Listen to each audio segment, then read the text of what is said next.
in 2011.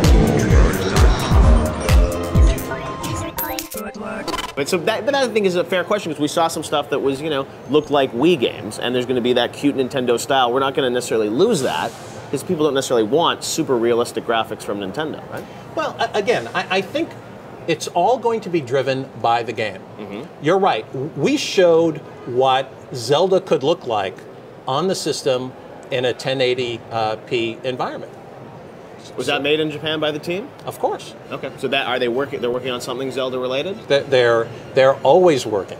They're always. But was that a tech demo, or that's sort of a potential slice of a game? What we're showing here, right, these are experiences, okay, right? I don't like the term tech demo. I think it undersells exactly what we're doing. Right. These are experiences meant for everyone to understand what the system can do. Right. Now, you have Skyward Sword. We're actually going to have a live demo coming up of that game. I've told them, to go easy on you. We don't want to scare you away. Otherwise, you won't play with me anymore. Well, we do have to have a battle soon, Reggie, and the fans down there are playing lots of great 3DS games. But other Wii titles, let's talk about that. Last year, you had Donkey Kong. You announced. You had Kirby. You showed Zelda. A lot of stuff for Wii. This year, it seems you were really just talking about Skyward Sword. Right? So, there needs to be clarity around what we do in a press conference, right, what we do on the floor, and candidly, what we do outside of this particular environment. Okay. And the fact is, we have a ton of content coming for Wii. We've got Wii Play Motion that is going to be on the floor. It's a fantastic game. Absolutely, there's Zelda. There are games in between. Right. But, for this show... So there's still games coming out absolutely before Zelda that you haven't announced? Absolutely. Okay. And so for this show, right, we wanted to focus on, first, Nintendo 3DS, and to highlight those 5 great new games. I mean, come on. A kart, right, a new Super Mario game, obviously Star Fox, Kid Icarus, Luigi, and Luigi's Mansion 2. We wanted to highlight those games are coming, and those will certainly drive the install base. Right. And we also wanted to highlight Zelda, given its 25th anniversary, and we wanted to highlight the new Wii U. Right. We could have done a 5-hour press conference, but we didn't think that'd be a smart thing to do. Well, let me ask you about your developers, though. I mean, where are the resources put? I mean, a studio like Retro, are they working still on Wii, or they've moved on to the new Wii U? We're not going to talk about specifically what each development team is working on. Okay. But what I can tell you is that our development teams are fully engaged, making, right, a wide range of content for existing systems as well as for the brand new Wii U.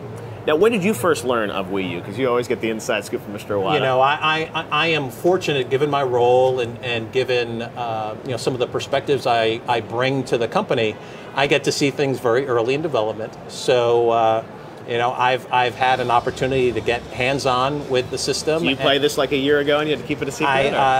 We're very good at keeping secrets. But how did this develop? I mean, was it an idea that had sort of been, sort of percolating for a number of years? Or tell me about sort of the evolution of the idea behind it. So as you and I have talked about, the way that we develop new systems is it's all about when are we at a point that we can't do something on the current system.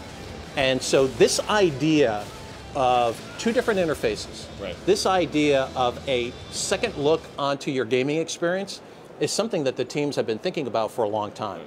And it was with that insight that we said, okay, now let's create a controller that has the capability to do that. Now, as you look at this system coming out, next year at some point, are you worried about Wii momentum through the holidays? I mean, sales are down significantly so far this year, and you've got, still 6, 8, or more months until the system comes out. I am not worried about Wii momentum, and here's why. What is unclear, I think, at times to the viewers of your show is that, we've already sold over 36 million units here in the United States. And so the consumer who loves... Well, you didn't hit the 45 million that you said you were going to need to hit before you could talk about the next system. What happened? And we still have quite a bit of time with... But what happened there? You said you were not going to have a conversation until you hit 45 million. And so, come on, that was a nice figurative type of conversation. But, I mean, the insight was that at the time you and I had that conversation, we hadn't quite broken 30 million units yet. We had a fantastic holiday season. We sold over 4 million units this past holiday. The Wii system has tremendous upside continually. Right. It's a different consumer than necessarily the consumer that watches your show every week. And so... I mean, they're excited about Skyward Sword. Absolutely. But, the consumer who's going to buy Wii hardware today, right, they're going to buy it because of the price point. They're going to buy it for the library that we have. They're going to buy it for the new experiences that we're bringing to bear. Now, candidly, these are different consumers than the consumer who bought the system 5 years ago. So something like Vitality Sensor could maybe live just still on the Wii, and you could have a whole line of software on the Wii alongside the Wii. Sure. Do you see both systems kind of still being in the market? So again, when we're ready to talk launch timing and everything else, we could address how will these systems coexist. But certainly, look at what we're doing with the DS line and 3DS. They're coexisting in the marketplace and doing quite well. We just reduced the price of the DS Lite. We're seeing fantastic consumer uptake to that. And guess what? 3DS is still selling at the same level. So these are very different consumers that are looking for different things in the system they buy. Now, Wii U is obviously, going to compete then with Xbox 360 and PlayStation 3. Is it going to be at a competitive price compared to those systems? Absolutely. And again, what I want to focus on is it going to offer the consumer a competitive value when it comes out? And the answer is absolutely.